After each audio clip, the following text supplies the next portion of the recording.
अस्सलामुअलैकुम आदाब नाज़रीन, आप देख रहे हैं JKUNN और मैं हूं आपके साथ आपका मेज़बान शेख शब्बीर अहमद। इस वक्त हम जम्मू के सर्किट हाउस में मौजूद है। नाज़रीन, आपको बताते चलें कि आज जहां पर भारत किसान यूनियन की जानिब से एक मीटिंग का इनेकाद किया गया, जिसमें भारत किसान यूनियन के नेशनल प्रेसिडेंट मोहम्मद अरशद खान और स्टेट प्रेसिडेंट मोहम्मद आरिफ जी यहाँ पर मौजूद रहे। उसके अलावा बहुत सारे वर्कर, डिस्ट्रिक्ट प्रेसिडेंट और डिस्ट्रिक्ट यूथ प्रेसिडेंट और महिला विंग की भी कुछ लोग यहाँ पर जो दूर दराज इलाका चनाब वैली से, कश्मीर से, रियासी से और मुख्तलिफ इलाका से आए हुए हैं। इस सिलसिले में हम मोहम्मद अरशद खान जो कि भारत किसान यूनियन के नेशनल प्रेसिडेंट हैं, वो सर्किट हाउस जम्मू में आकर के उन्होंने अपने वर्करों से मीटिंग की और बहुत अच्छे से उन्होंने लोगों के साथ बात की। इनसे जानने की कोशिश करेंगे कि सर, सबसे पहले तमाम जम्मू कश्मीर के अवाम से आपका खैर मकदम किया जाता है, वेलकम, ग्रैंड वेलकम किया जाता है। क्या पैगाम रहेगा जम्मू कश्मीर के अवाम के लिए आपका?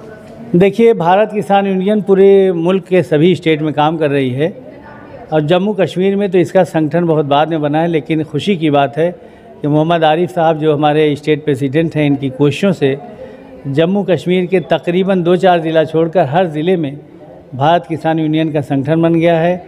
और हिंदू, मुस्लिम, सिख, ईसाई, दलित, बैकवर्ड, हर मज़हब और हर बिरादरी के लोग हमारे मिशन के एतबार से भारत किसान यूनियन में जुड़े हैं। और हम किसानों के इश्यूज़ पे इंशाअल्लाह यहाँ पर भी लड़ाई लड़ेंगे और किसानों को इंसाफ दिलाने के लिए, किसानों की खुशहाली और तरक्की के लिए भारत किसान यूनियन जम्मू कश्मीर रियासत में काम करेगी। सबसे बड़ा मुद्दा यहाँ पर है कि किसान यहाँ का ज़मीन का मालिक नहीं है। ये बहुत ही गलत बात है। और जब किसान, जिसका कब्ज़ा है जिस ज़मीन पे सदियों से, और उसका मालिक नहीं है, तो वहाँ से सड़क जा रही तो उसे कोई मुआवजा नहीं मिलता। भारत सरकार प्रधानमंत्री किसान सम्मान निधि का पैसा दे रही है हर साल, जो 2-2 हज़ार करके आता है, वो भी 1 रुपया नहीं मिलता। तो किसानों का बड़ा नुकसान हो रहा है। सबसे पहली लड़ाई तो हम यही लड़ेंगे, किसानों को उनकी ज़मीन का मालिकाना हक दिया जाए।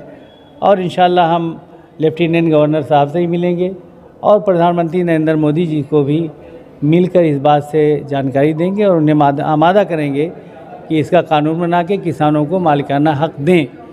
इसी तरह से हमने 2-3 डिमांड और रखा है और माननीय गवर्नर साहब से मिलने का टाइम मांगा है। और 12-13-14 में हम श्रीनगर में रहेंगे इंशाअल्लाह और उनको रिप्रेजेंट करेंगे। यहाँ विधवा पेंशन है, वृद्धा पेंशन है, बहुत दिनों से नहीं मिल रही है। जो बुज़ुर्ग हैं, महिला पुरुष, तो उनको मिलना चाहिए, उसके लिए भी हम लोग लड़ाई लड़ेंगे।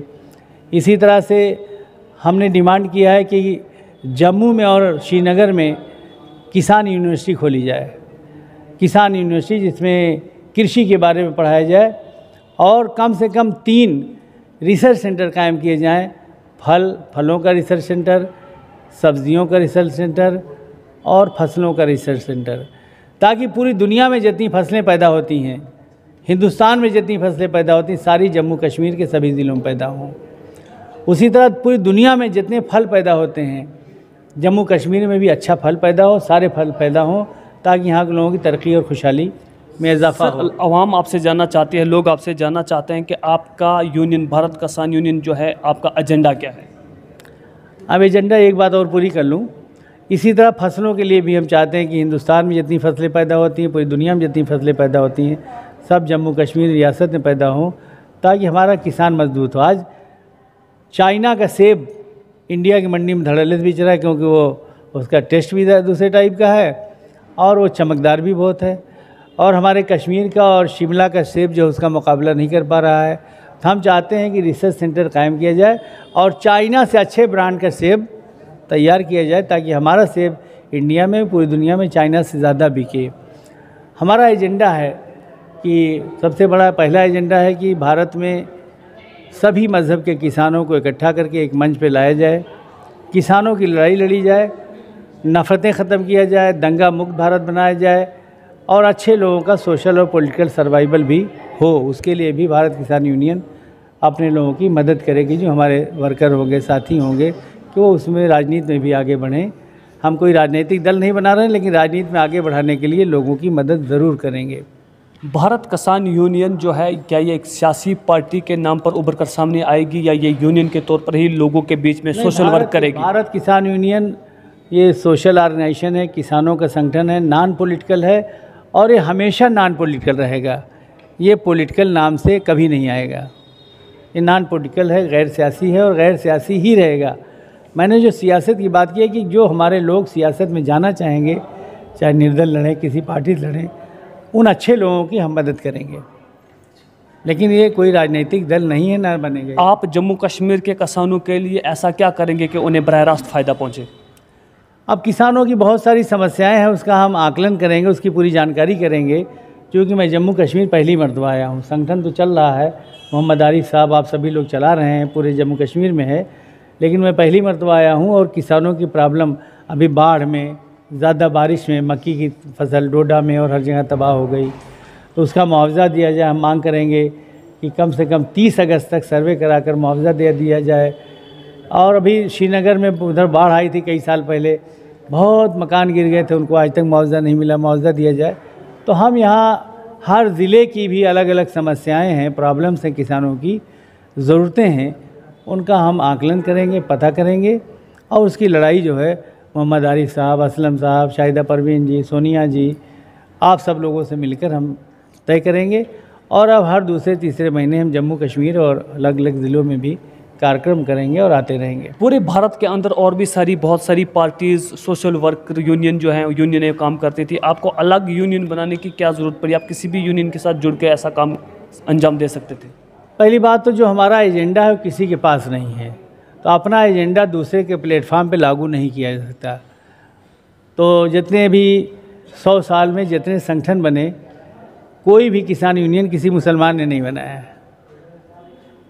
तो और हमारा कुछ एजेंडा भी है, तो हमारे एजेंडे के लिए हिंदू, मुसलमान, सिख, ईसाई सभी किसानों को फ़ायदा पहुंचाने के लिए हमें अपना संगठन बनाने की ज़रूरत थी, इसलिए हमने भारत किसान यूनियन बनाया और हर कौम के लोग हमारे साथ काम कर रहे हैं। आप समाजवादी पार्टी के साथ पहले जुड़े हुए थे, वहाँ के आप विधायक भी रह चुके हैं, क्या वजह रही कि आपने समाजवादी पार्टी को छोड़ा नहीं।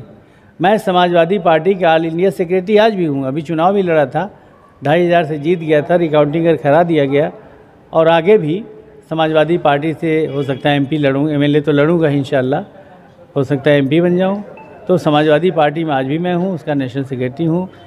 और मुलायम सिंह यादव जी के ज़माने में भी नेशनल जनरल सेक्रेटरी। कितनी बार जीत चुके हैं आप समाजवादी पार्टी से? मैं 1 मरतबा ही चुनाव जीता हूँ और 1 मरतबा हारा हूँ, 2 ही मरतबा लड़ा हूँ अभी तक। और किसी संगठन का काम क्या कहना चाहेंगे आप?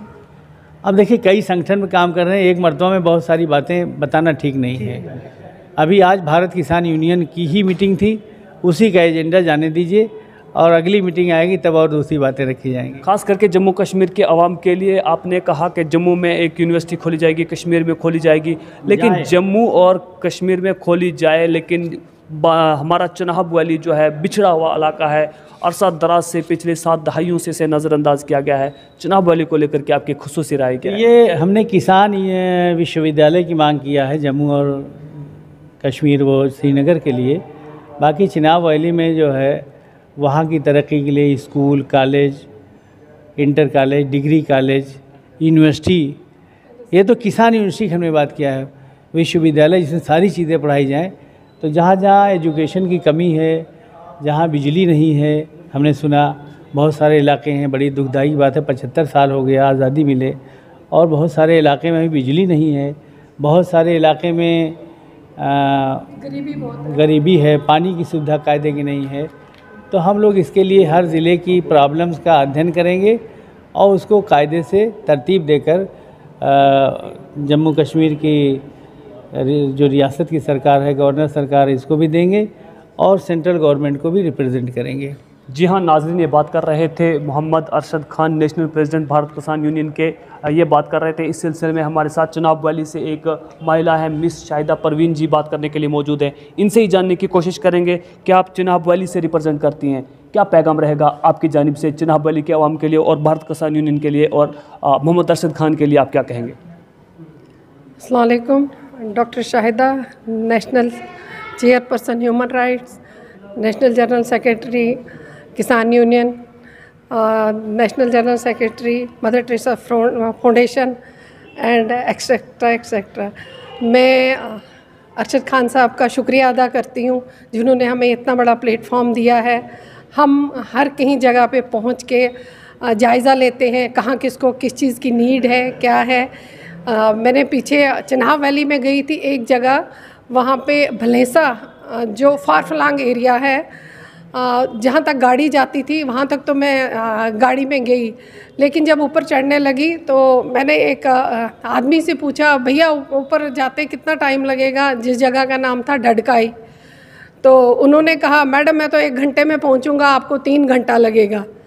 तो मैंने कहा मैं नहीं जा सकती, प्लीज़ आप उन लोगों को आधे तक पहुँचाइए, आधे तक मैं जाती हूँ। हमने सामान लिया था, कुछ राशन लिया था, वहाँ से घोड़े पे उस राशन को डाला और कुछ कपड़े वगैरह लिए थे। जब हम आधे रास्ते पे पहुँचे तो वहाँ वो लोग आ गए और वो ना राशन मांग रहे थे ना कपड़े। वो कह रहे थे कान की मशीन लाई, कान की मशीन लाई। तो मैं पूछा लोगों से ये क्या बात है। कहता है इस इलाके में आज तक कोई भी नहीं आया, क्योंकि वो गुलाम नबी आज़ाद साहब का अपना बर्थ प्लेस था। वहाँ पे उन्होंने बोला आज तक यहाँ कोई नहीं आया, यहाँ जो लोग रहते हैं पूरा मोहल्ला बहरा और गूंगा है। तो मैंने कहा आज मैं ये लाई हूँ, आप ये लीजिए, नेक्स्ट टाइम जब आऊँगी तो मैं आपके लिए ज़रूर कान की मशीन लाऊँगी।